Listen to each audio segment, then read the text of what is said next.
Salat subuh ini menjadi menarik karena dua namanya dan cuma satu-satunya dari semua salat yang 5 waktu disebutkan dengan dua nama dalam Al-Quran dan keduanya menggunakan sumpah. Satu, fajar yang imam tadi kita bacakan, wal fajr walayalin asyr. Perhatikan baik-baik, nanti ada rahasia dalam surah ini. Orang yang mampu memahami ayat ini, menunaikan salat di waktu fajarnya dengan semangat fajar, Allah akan muliakan hidupnya, Allah akan bebaskan dari kefakiran, diberkahi kalau punya jabatan, diberkahi kalau punya harta, dan ditutup hidupnya dengan husnul khatimah, ditampakkan surganya sebelum wafatnya. Dua, di Quran surah ke-81 At-Takwir di ayat ke-18. Was-subhi idza tanaffas. Orang yang mampu memahami ayat ini, Allah akan jadikan semua aktivitasnya tertata, terukur, ringan dan sukses saat dilakukan. Ini yang menyebabkan Nabi langsung komen tentang subuh. Dan ingat, kalau Nabi sudah komen, umatnya tinggal like and subscribe. Jangan komen lagi, ya. Allahumma barik li ummati fi bukuriha. Ya Allah, jika ada umatku memiliki gerakan subuh, senang ke masjid, senang menunaikan jamaah fajar, mohon sempurnakan berkahnya untuk umatku itu. Itu langsung doa Nabi itu. Baik, sehingga Nabi sebelum masuk waktu subuh, waktu fajar, diabadikan nanti dalam satu hadis yang diriwayatkan oleh sahabat junior, keluarga dekat beliau, ringkar A1 Ahlul Bait, Ibnu Abbas radhiyallahu taala anhuma. Didokumentasikan riwayat ini oleh Sunan Abu Daud dalam kitabnya Sunan Abu Daud nomor hadis 1367. Saking pentingnya subuh, Nabi persiapan dengan sempurna, merencanakan semua agenda saat bangun dari tidurnya. Nah, karena itulah kemudian ketika Allah berfirman dengan sumpah di Quran surah ke-81 At-Takwir ayat ke-18, was-subhi idza tanaffas, dan aku bersumpah demi waktu subuh yang aku bentangkan keberkahannya. Perhatikan cara menerjemahkannya langsung dengan tafsir, idza tanaffas, ketika tiba waktu subuh itu, maka siapkan agenda terbaikmu bersamaan dengan nafas pertama yang aku anugerahkan kepadamu saat bangun itu. Sehingga semua alam itu sudah menyiapkan agenda terbaik untuk berbuat kebaikan. Silahkan cek. Matahari saja itu ketika mulai bertugas membelah kegelapan malam, menunjukkan kebaikan pada manusia dengan perintah Allah, dimulai dengan subuh. Tumbuh-tumbuhan, kapan mereka memberikan manfaat dan menebarkan oksigen? Itu dimulai waktu subuh. Saya waktu di Belanda kemarin, berapa waktu lalu saya di Belanda, di Utrecht, kami ditempatkan di satu villa dengan alamnya yang sangat indah, udaranya bagus, bawahnya itu kanal-kanal indah. Di Belanda itu kanalnya disambungkan ke 13 provinsi, jadi kalau macet di darat, mereka itu pakai jalur kanal, sungai. Pak, saya tes keluar sebelum subuh ke balkon hanya untuk mengecek udara. Belum segar, Pak. Lalu saya tunggu, begitu tiba waktu subuh, waktu Utrecht di Belanda, begitu tiba waktu itu berubah udaranya dari yang tadinya agak pengap padahal tumbuhan banyak karena masih karbon dioksida. Begitu tiba subuh, tiba-tiba berubah semua, segar, nyaman, indah. Was-subhi idza tanaffas. Anda bisa bayangkan, mohon maaf, begitu subuh tiba matahari sudah beramal saleh. Begitu subuh tiba tumbuhan sudah beramal saleh. Begitu subuh tiba hewan sudah beramal saleh. Ayam sudah berkokok. Binatang sudah bertasbih. Mereka sudah punya giat, rencana kegiatan yang disiapkan, dan mereka tidak dihisab. Kita yang dihisab, kita yang beraktivitas, khususnya kita yang muslim yang sudah punya iman, setiap bangun dari tidur ditanya oleh Allah dengan sumpah, hei Adi Hidayat, dari bangun ini rencana apa yang sudah engkau siapkan untuk dieksekusi di hari ini? Jadi sebetulnya nggak boleh ada orang Islam tuh bangun tidur nggak punya rencana hidup. Jangan sampai ditanya begini, jam 7 nanti apa yang dikerjakan? Belum tahu saya. Nah itu belum subuhan. Apalagi bila dilakukan dengan berjamaah. Tidak ada satu pun sahabat-sahabat Nabi yang belajar dengan Rasulullah SAW datang ke masjid menunaikan salat subuh kecuali mereka sudah punya rencana yang disiapkan untuk dieksekusi hari itu. Pak Wali datang subuhan. Rencana apa yang disiapkan di hari ini? Jam 7 ada di mana? Jam 8 kerjakan apa? Jam 12 ada di mana? Itulah subuh. Itulah sebabnya mereka berangkat menunaikan aktivitas dari masjid, Pak Musa. Itu rahasianya kenapa tunggu syuruk. Dan itu rahasianya mengapa syuruk itu sampai dijamin oleh Nabi, itu pahalanya senilai dengan umrah dan haji. Tapi bukan sudah umrah dan haji ya, awas jangan dipotong nih videonya nih. Bukan sudah umrah dan haji, jangan sampai ditanya mau kemana? Musabihin, ngapain? Haji. Awas ya, awas nih, karena beberapa tempat nih sudah bergeser itu ya. Awas. Kenapa begitu besar pahalanya? Lihat kalimatnya di hadisnya. Man shallal ghadata fil jama'ati. Siapa yang mau bergerak menunaikan salat subuh berjamaah. Thumma yaqudu yadhkurullah. Lalu dia setelah subuh itu duduk berzikir kepada Allah. Nanti kita lihat rahasia zikir itu apa. Dia duduk berzikir kepada Allah. Thumma yusalli rak'ataini. Kemudian dia menunaikan salat 2 rakaat fi bidayatid duha. Saat tiba awal duha. Awal duha itu matahari naik melewati tempat terbitnya masyrik, lalu dia bergeser. Pergeserannya disebut isyraq. Sifatnya disebut syuruk. Karena itu syuruk itu adalah awal duha. Duha itu punya 3 waktu. Awal duha, pertengahan duha, akhir duha. Dan rakaatnya bisa berbeda. Awal duha itu kata Nabi cukup 2 rakaat. Jangan terlampau soleh. Boleh, lebih dari itu boleh. Boleh, tidak ada masalah. Tapi intinya di 2 ini. Fakana alaihi ka ajri hajjin wa umratin. Kalau ada orang sholat subuh, lalu setelah itu dia berzikir, duduk. Kemudian dia tiba waktu syuruk sholat 2 rakaat, itu baru bangun mau berangkat beraktivitas, dituliskan oleh malaikat, diperintahkan oleh Allah, tuliskan dia punya pahala senilai haji dan umrah. Lalu disebutkan oleh Nabi sempurna, sempurna, sempurna. Kalau ada kata sempurna, sempurna, artinya masih ada nanti umat yang bertanya, masa sih? Ditegaskan di akhir kalimat, Nabi sudah tahu itu. Mungkin ada yang bertanya, masa iya sih dapat haji dan umrah pahalanya? Maka Nabi sebelum ditanya, sebelum orang meragukan, kata Nabi sempurna, sempurna, sempurna. Jangan pernah ragu. Pertanyaannya, zikir apa yang disiapkan dari subuh ke syuruk itu? Itulah jawabannya yang didapatkan di Sunan Abu Daud nomor hadis 1367. Imam Abu Daud nama aslinya Sulaiman. Dari Sijistan. Dikenal dengan Sulaiman As-Sijistani. Tapi cintanya kepada hadis begitu luar biasa. Sampai hafal banyak hadis, lisannya begitu lunak membacakan hadis, bukan hanya sanad, matan, tapi statusnya. Jadi kalau ditanya, ya Imam, ini hadis apa? Ini statusnya begini, ini sahih, ini dhaif, yang ini mungkar, yang ini matruk, ini maudhu, ini statusnya begini. Saking ringannya lisannya menyebutkan hadis, para ulama komen.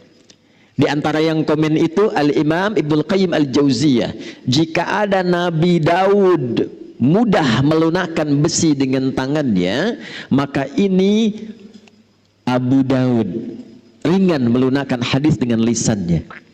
Jadi bukan sekedar kunyah untuk keturunan Abu Daud ini, tapi juga memberikan kesan begitu cinta, senang kepada hadis, diberikan anugerah oleh Allah ringan dalam menilai dan menyebutkan hadis. Di antara sekian hadis yang beliau dokumentasikan dalam kitabnya Sunan, cepat nomor hadis 1367, diriwayatkan langsung oleh keponakan Nabi SAW, anaknya paman beliau. Nabi punya paman, salah satunya Abbas radhiyallahu taala anhu, beda usia dengan Rasulullah itu kurang lebih 3 tahun, tempat tinggalnya dekat dengan Nabi di samping Babu Salam. Perhatikan kalimatnya.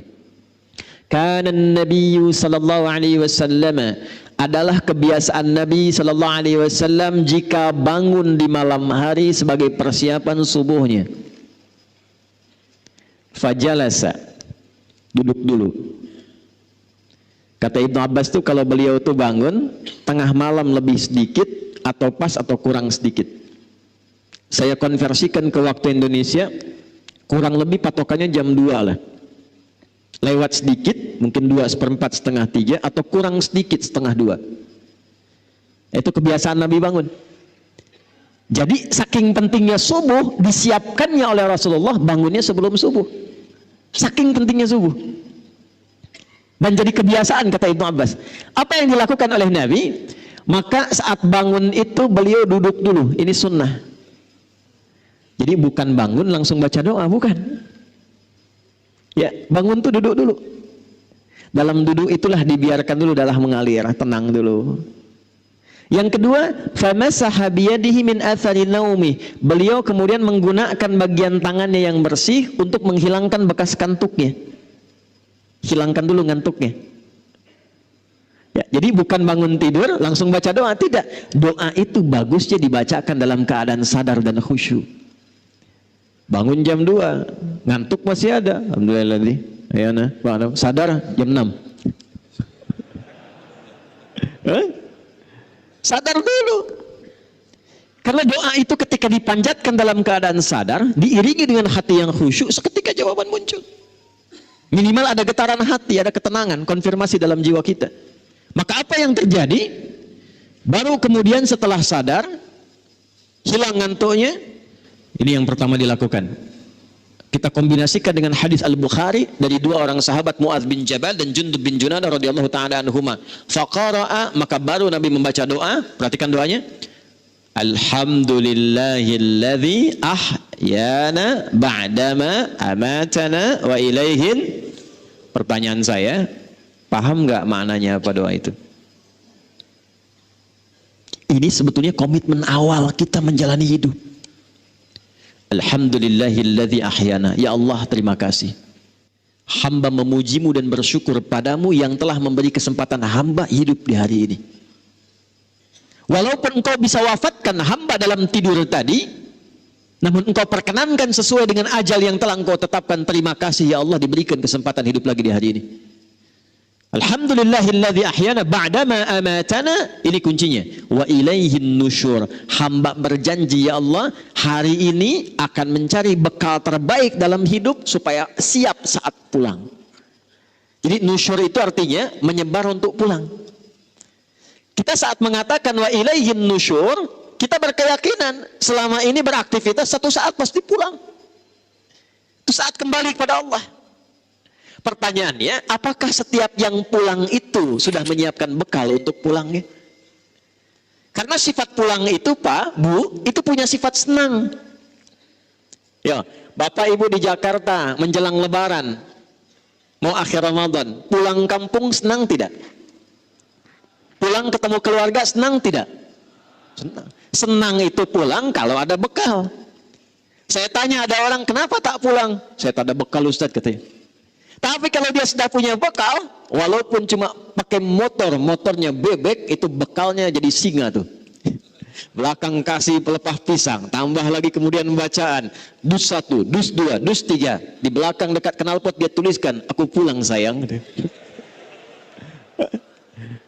Dan di rumah dia kabari, ini miniatur kehidupan. Di rumah dia kabari, aku pulang nih, abang pulang katanya. Dan yang di rumah itu bisa menyiapkan bekal yang tadi telah disiapkan untuk datang, diganti dengan semua persiapan yang indah. Rumah dicat, kue-kue disiapkan, yang tidak ada jadi ada, dan cuma ada di Indonesia. Mohon maaf, itu kalengnya kaleng biskuit, isinya bisa rangginang. Saya tidak sebut nama supaya tidak endorse itu ya. Nah itu miniasi dunia, makanya disebut Id. Id itu pulang. Innallaha la yukhliful mi'ad. Mi'ad itu waktu pulang. Tempat pulang disebut ma'ad. Innalladzi farada 'alaikal Qur'ana laradduka ila ma'ad. Hei engkau yang sibuk, hei yang punya jabatan, hei yang punya kekayaan, hei yang merasa pintar, hei yang ini, hei yang itu, silahkan kau kerjakan apapun dalam hidupmu, tapi engkau pasti pulang. Quran surah 39 ayat 30, innaka mayyitun wa innahum mayyitun. Muhammad, engkau akan pulang dan umatmu pun semua akan pulang. Nah, ini mayit nih. Saya juga mayit, calon meninggal. Ya, antum mayit nih. Meninggal tuh. Meninggal. Waktunya bisa beda-beda, bisa antum duluan, saya belakangan bisa. Atau dibalik, balik bisa terjadi, saya belakangan antum duluan bisa. Bisa. Kan mungkin saja terjadi ya. Ya. Balik itu. Apa yang Nabi siapkan? Supaya kita beraktivitas menjelang pulang.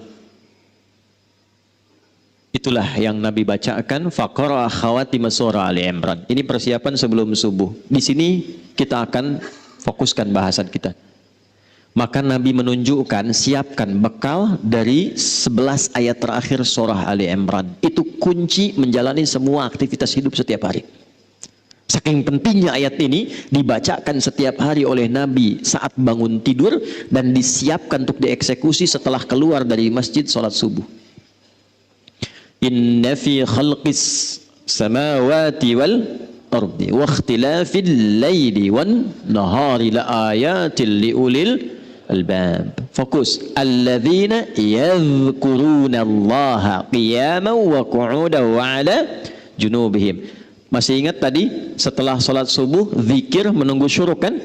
Dijawab di ayat ini, alladzina yadhkuruna Allaha qiyaman wa qu'udan wa ala junubihim wa yatafakkaruna fi khalqis samawati wal ard. Rabbana ma khalaqta hadza batila subhanaka faqina adzabannar. Belum selesai.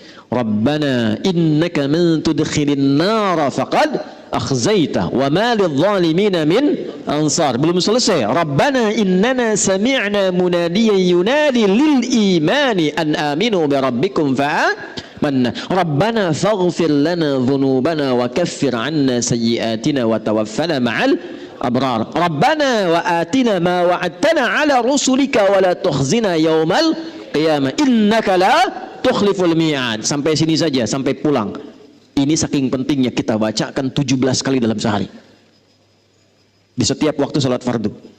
Jadi gambaran kurikulum hidup ini yang kita kerjakan setiap hari, kita minta sama Allah dijaga istiqamah 17 kali dalam sehari. Anda bayangkan. 1. Inna fi khalqis samawati wal ardi wa ikhtilafil laili wan nahari la ayatil liulil albab. Saya cepat terjemahkan langsung dengan tafsir. Orang cerdas itu, orang pintar itu, orang yang paham esensi sesuatu, dia tidak akan hanya menikmati hidup, menatap langit dan menjalani kehidupan di bumi saja. Lihat langit indah, jalan-jalan, nikmati aktivitas di bumi, tidak. Orang cerdas, orang pintar yang tahu inti kehidupan itu. Inti sesuatu itu disebut lub namanya. Tahu kelapa? Ini Pak Wali itu, Pak Ijek, Pak Bobi.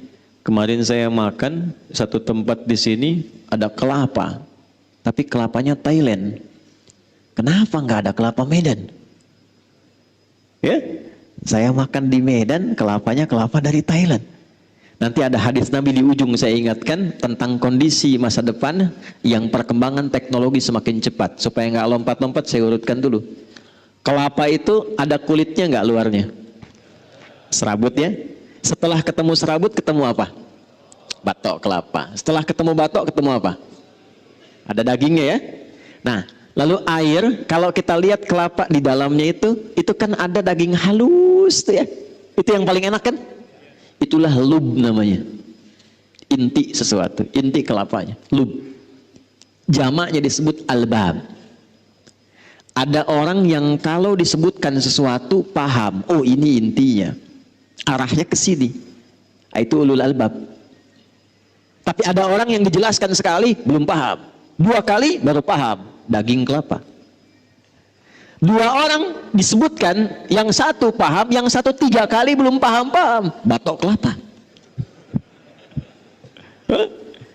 Disebutkan sesuatu diarahkan, berjam-jam diberi arahan, nggak mau paham, serabut itu namanya.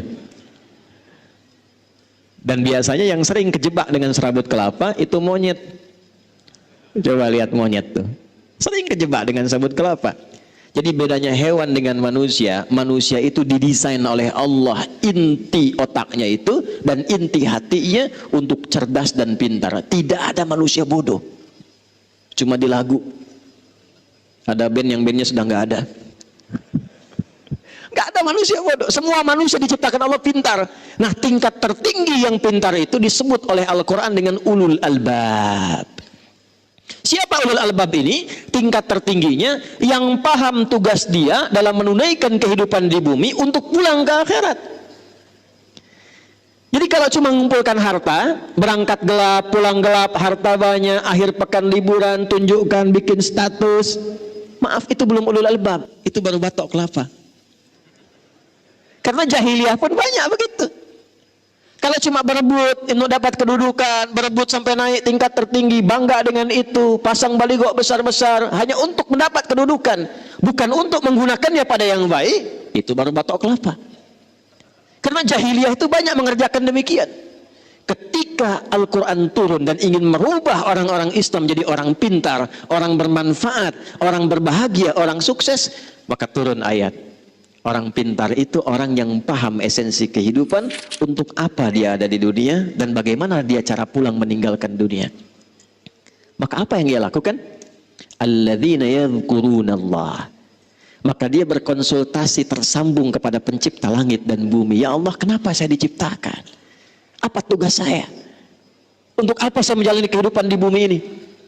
Qiyaman wa qu'udan wa ala junubihim. Ya Allah, berikan pedoman pada saya saat saya berdiri, jalan, lari, apa yang harus saya kerjakan. Saat saya duduk, bagaimana saya harus lakukan. Saat saya tiduran pun bagaimana tidur yang baik.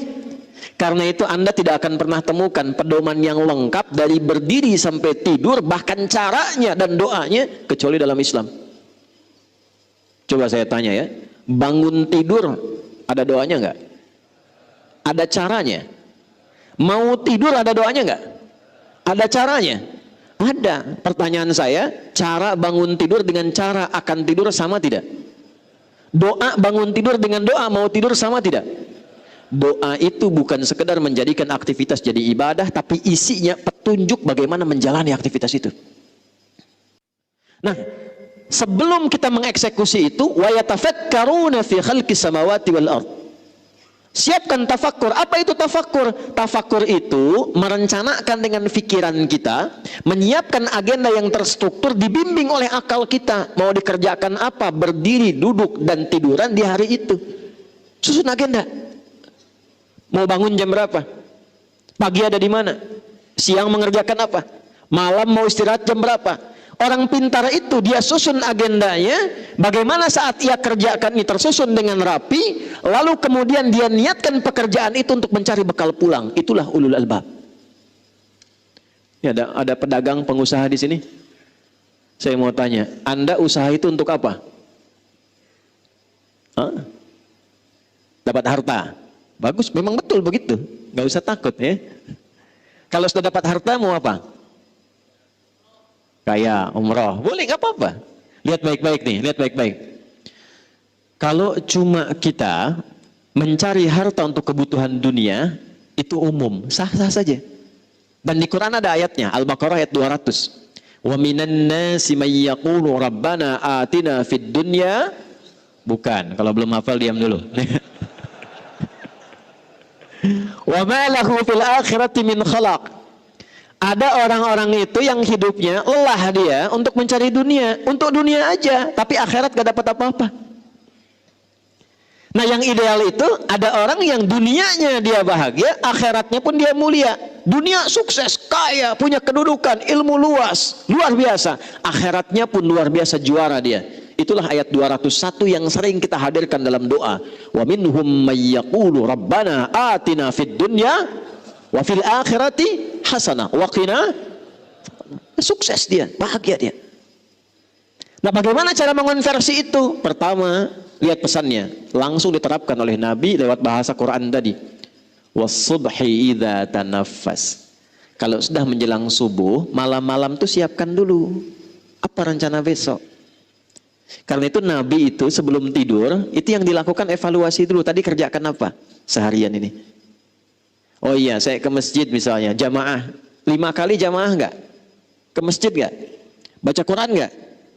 Besok saya siapkan. Kalau tadi 3 kali saya ke masjid, besok 5 kali saya ke masjid. Siapkan. Masjid pertama Al-Musabbihin, masjid kedua A, masjid ketiga B, masjid ketiga, terus sampai dengan Isya. Jamaahnya di mana? Pekerjaannya apa? Ukur semua. Siapkan. Begitu sudah siap, begitu sudah baik, itulah yang disebut dengan tafakkur. Wa yatafakkaruna fi khalqis samawati wal ardh. Rabbana ma khalaqta hadza batila. Kalau semua orang begitu, nggak sia-sia pekerjaannya. Ya, maaf, silahkan, kata Allah silahkan. Anda tugasnya di udara, yang pilot, ada pramugari, ada macam-macam, nggak dilarang jadi pilot, silahkan. Jadi astronot silahkan.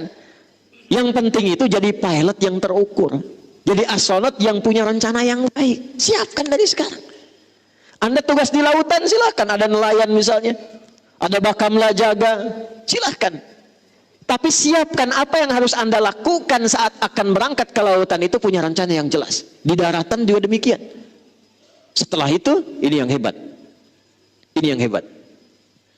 Iringi semua kegiatan itu dengan persiapan sampai akhirat. Satu, kata Allah, jangan sampai engkau berbuat maksiat dan kerusakan dalam pekerjaanmu, karena neraka itu lebih keras ancamannya dibandingkan dengan keadaan dunia. Rabbana innaka man tudkhilin nara faqad akhzaita. Susun rencana yang baik, niatkan ikhlas untuk kemanfaatan. Jangan sampai terancam dengan neraka. Apa diantaranya? Maaf, 2 sumbernya. Neraka itu cuma 2 sumbernya. 1 fahsya, 2 mungkar. Fahsya, keburukan yang diingkari oleh hati, sumbernya syahwat farj. Zina, selingkuh, LGBT, pornografi, porno aksi, kata-kata jorok, kotor, itu fahsya. Mungkar, keburukan yang diingkari oleh hati, sumbernya nafsu perut dan akal. Maaf, korupsi, saling berselisih, bikin hoax, saling mencela, saling menjatuhkan, merampok, membunuh, itu mungkar. Saya mau tanya pada Bapak Ibu sekalian, amalan apa yang oleh Allah disiapkan untuk membuat seseorang terjauh dari fahsya dan mungkar? Cuma sholat. Ada di Quran surah 29 ayat 45. Inna sholata tanha anil fahsya wal. Jadi standar sholat itu bisa merubah seorang jadi baik. Standar sholat yang paling pokok. Jadi kalau orang sholat pasti baik. Nah, karena sholat itu otomatis, kalau orang sudah sholat pasti jadi baik. Sholat itu sifatnya taat, lawan taat maksiat. Tak ada orang sholat itu bermaksiat, tak ada. Ya. Orang jahiliyah itu dirubah menjadi khairul ummah itu dengan sholat. Itu standar, artinya standar biasa. Subuh itu standarnya lewat dari situ, melebihi standar. Kalau orang sholat subuh bukan cuman baik, tidak cukup jadi orang baik. Kalau ingin merubah sesuatu berkemajuan, jadi hebat, mencerahkan, jadi maju, jadi sukses, harus punya rencana. Kamu usaha apa rencananya? Strateginya apa? Kegiatannya apa? Buat rencana. Dari subuh itu punya rencana kehidupan. Kalau tugas untuk pribadi, untuk keluarga, anak saya nanti mau bagaimana ke depan? Siapa yang jadi ahli Quran? Siapa yang jadi ahli fisika? Siapa yang jadi dokter? Siapa yang jadi ahli fikih? Dengan istri kompak, nah itulah yang disebut ulul albab.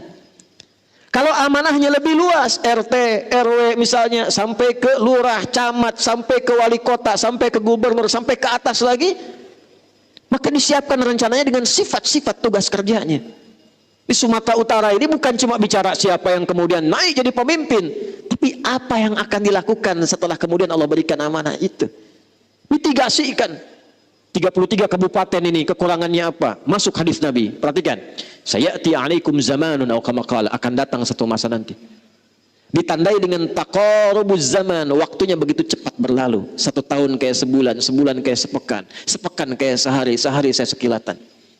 Pada saat itu terjadi, taqarubul aswaq, pasar mudah diakses. Dulu ibu ke pasar tuh pakai angkot, Bu. Turun belanja. Sekarang klik di handphone, barangnya datang. Jadi benar yang Nabi sampaikan terjadi. Pasar mudah diakses. Tapi saat yang bersamaan, yantashirul kadzib, manipulasinya banyak. Benar kayak salah, salah kayak benar. Orang mulai tipu-tipu, Dan tipu-tipunya karena ada perkembangan teknologi, pindah dari offline jadi online. Sekarang banyak tertipu dalam online. Dulu judi itu offline, sekarang judi online. Sampai Zeus bingung ikutan judi itu. Saya bingung kalau di jalan tuh, lihat ini ke Banten, lihat Spiderman minta-minta. Transformer sudah di jalanan sekarang minta sumbangan. Di Medan masih manusia silver ya, di Banten tuh Spiderman turun ke bawah minta sumbangan. Zeus ikutan judi kan. Memang dunia ini sudah kacau sekarang. Tantasyirul fitan, ya fitnahnya makin banyak. Jadi kalau kena fitnah biasa saja. Memang kata Nabi fitnahnya makin banyak, berarti nabinya benar. Syukur itu. Cuman yang mesti dilakukan apa? Sambut hadis Nabi itu. Ketika dipertemukan seperti ini, jangan diam. Tidak ada sholat subuh di zaman Nabi, kecuali semua jamaah saling kenal satu dengan yang lainnya. Sehingga yang sakit tidak bisa ke rumah sakit ketemu dokter. Al-Musabbihin bikin satu gerai. Dokter-dokter ada database-nya. Yang sakit datang konsultasi, tak perlu ke rumah sakit, dapat obat generik. Yang lapar datang, pulang-pulang kenyang. Oh, ini ada sarapan tidak nih subuh ini?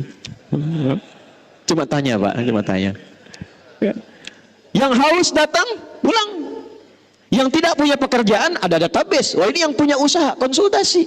Selesai. Itulah subuh. Karena itu sifatnya gerakan. Gerakan itu bergerak, beraktivitas.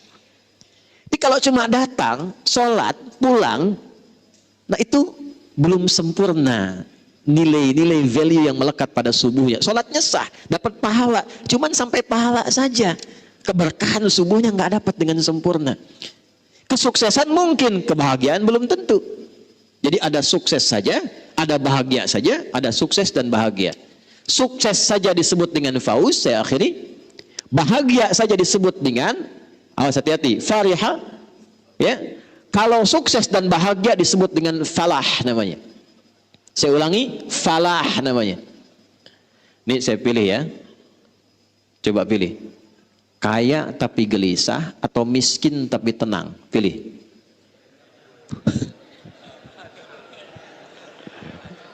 Kaya tapi ya sudahlah, terlihat mukanya begitu ya. Nah, kaya dan tenang itu namanya falah. Falah. Orangnya disebut muflih. Jamaknya disebut muflihun. Allah bersumpah langsung di Quran surah 23 ayat 1 dan 2. Qad aflahal mu'minun. Orang beriman itu pasti sukses dan bahagia. Apa amalan yang mengantarkan pada sukses dan bahagia itu? Ayat 2. Alladzina hum fi salatihim khashi'un. Kalau salatnya khusyuk, maka supaya khusyuk dipanggillah dia dengan kata falah dalam salat.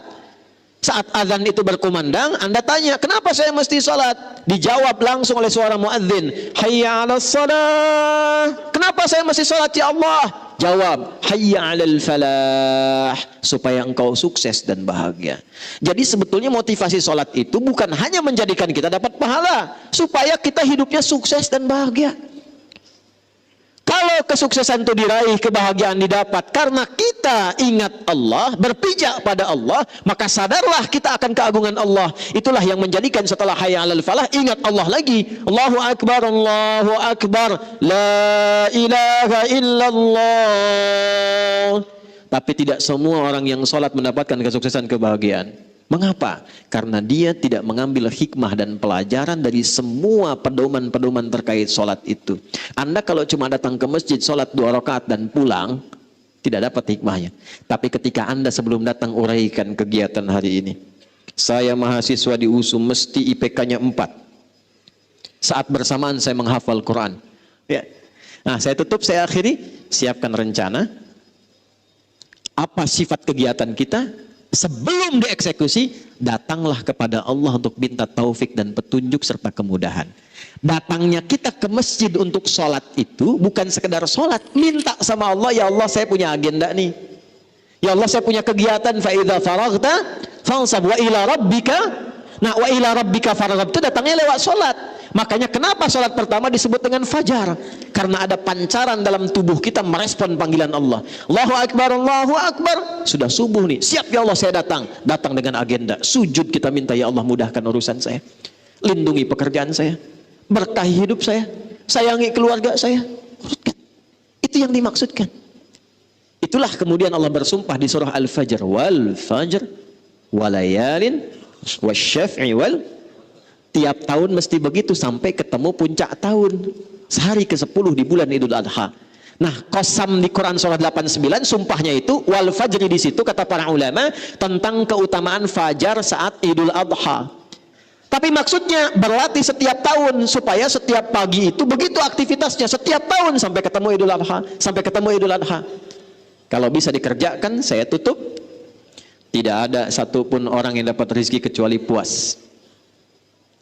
Ketika dapat dia berbagi, punya kedudukan dia manfaat.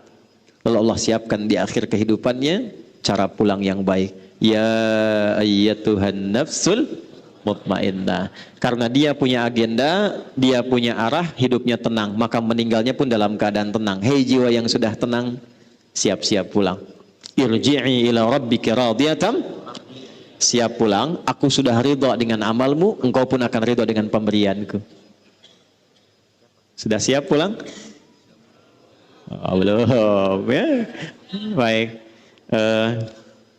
Ada satu penjaga masjid di Pasar Rebo di Jakarta, tapi di daerah, bukan di kotanya. Tugasnya marbot masjid aja. Tapi dia tahu fikih marbot, belajar dari Bilal. Dinikmati kerjanya, Pak. Nanti ada belajar ya, ada belajar. Saya entah mengapa beliau ini saking ikhlasnya datang orang Qatar. Qatar, Pak, lampu merah sonoan dikit tuh. Datang ke situ hanya untuk bertemu orang itu dan tidak tahu dari mana tahunya. Datang, beliau bilang, saya ingin renov musola ini, tapi bapak saja yang jaga. Ini kisah nyata. Singkatnya direnov jadi. Begitu jadi ditingkatkan cintanya pada masjid. Yang buka masjid beliau, yang bersihkan beliau, yang azan beliau, qomat sampai ngimami beliau.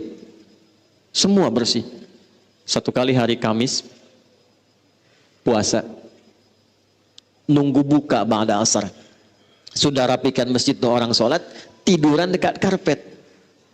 Karena punya kurikulum, punya persiapan amal, punya strategi beramal, beliau sudah paham, ini cuma sementara. Saat pulang itu nggak akan disebut ini marbot, ini penjabat, ini rakyat, ini ustadz. Yang penting saya siapkan bekal pulang.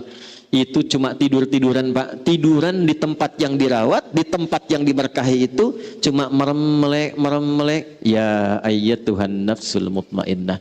Meninggal beliau di tempat yang beliau abdikan, di tempat beliau ibadah, dalam keadaan yang tenang, sukses beramal. Cara pulangnya, meninggal cuma merem-melek, meninggal. Maaf ya, hati-hati pojok tuh sudah ada yang merem-melek tuh. Nah, itulah subuh. Ya. Jadi saya tidak menginginkan kita mengerjakan sesuatu tapi kita tidak paham apa yang dilakukan. Maka kesimpulannya satu, subuh bukan sholat biasa, tapi menjadi gerakan bagi kita untuk bisa memaksimalkannya dan mendapatkan nilai-nilai kebaikan di dalamnya. Satu. Dua, subuh sifatnya gerakan, tapi gerakan yang merubah hidup kita. Makanya baca lagi surat Al-Fajr tadi. Maaf ya, yang tadinya buruk perilaku, yang gak suka berbagi, yang jelek sifatnya, yang suka bertindak yang kotor dengan lingkungannya, itu ketika datang subuh berubah dia. Yang cari-cari harta sibuk sekarang berubah, bagaimana bisa mengolah hartanya dengan baik. Ini datang subuh, jangan lihat banyaknya, tapi dari yang banyak ini saat pulang, siapa yang bisa menanamkan pada dirinya untuk berubah menjadi pribadi yang lebih baik. Dua. Tiga, subuh itu salat jamaah dengan bisifati ta'aruf, saling mengenal. Kalau bisa digerakkan. Wali kota, di level gubernur, naikkan. Subuh itu untuk yang muslim kenalkan, jangan cuma datang, bikin program, kenalan. Kalau bisa bikin database nih. Ya, Pak Jamal, masjid ini punya database minimal dari warga sekitarannya. Kenalkan. Nanti wali kota, gubernur, macam-macam kunjungan, kenalan. Itu kalau sudah begitu, nggak ada masalah-masalah yang didapatkan di masyarakat kecuali tuntas karena kenal langsung di lapangan. Nah, itulah ilmu belusukan Nabi yang ditiru oleh Umar pada masa itu. Sehingga ketika Umar jadi khalifah, jadi pemimpin, itu sudah biasa dengan belusukan dan tidak bawa kamera. Ya, karena masa itu belum ada. Masa itu belum Ada. Kalau ada ya dipakai juga untuk dokumentasi dan nyampaikan ke masyarakat bahwa ini program kita. Ya, bukan untuk bikin status. Jamaah juga begitu tuh, foto-foto macam-macam, ya. Nah, niat innamal a'malu bin. Nah, yang terakhir ini yang paling penting, subuh membuat kita semakin bersaudara. Semakin mencintai, menyayangi. Saya tutup, Nabi tidak pernah melihat dalam subuh kecuali sebelum sholat beliau tengok siapa di saf mana jamaah-jamaah itu. Sampai Nabi tahu siapa yang ada di posisinya. Saya akhiri dengan singkat, seorang jamaah di sayap kanan hilang di era Nabi. Nabi tanya, mana si fulan? Belum ketahuan ya Rasulullah, tunggu sampai dekat ke akhir habis sholat subuh. Ini kisah nyata. Karena waktunya mau habis, diputuskan sudah kita mulai sholat. Begitu selesai sholat gak ada, kita tengok ke rumahnya. Datang disusuri, ternyata ya Allah ya Rabbi, ketemu rumahnya agak jauh, yang tersisa hanya istrinya. Ditanya, aina zaujuk, kemana suamimu? Ya Rasulullah, dia telah kembali kepada Allah, meninggal. Itu sampai dicari, ditemukan sudah meninggal. Nabi cari. Nabi bilang gini, ada yang aneh enggak sebelum meninggal? Tidak ya Rasulullah, cuma dia bilang begini, ya Allah, kenapa kau gak makin jauh? Ya Allah, kenapa bukan yang baru saja? Itu aja yang saya bingung ya Rasulullah. Kata Nabi, bukan. Dia itu sebelum meninggal, ditampakkanlah pahala sholatnya yang sering dia lakukan ke masjid itu. Dalam subuh khususnya. Ditampakkan. Jadi bukan berarti kita sia-sia. Nanti sebelum meninggal, kebiasaan kita ditampakkan. Kalau yang rajin tuh amal soleh ditampakkan amalnya, sehingga itu yang membuat kita tenang. Lalu dia melihat, ternyata jalannya itu dihitung, banyak pahalanya. Dia berkata, ya Allah, kenapa nggak makin jauh lagi aja masjidnya, sehingga makin banyak pahalanya. Satu waktu di musim dingin, dia keluar pakai baju double, di jalan yang kedinginan saat akan berangkat ke masjid. Dia copotlah baju yang luar, dia pakai yang dalam tuh yang baru, yang luar yang lama. Begitu diberikan, keluar pahala ditampakkan sebelum wafat. Dia berkata, ya Allah, kenapa yang enggak baru saja yang saya berikan? Kenapa harus yang lama? Karena pahalanya berbeda. Salat. Itulah janji Allah, ya ayat Tuhan nafsul. Dan tempatnya ayat itu di surah Al-Fajr.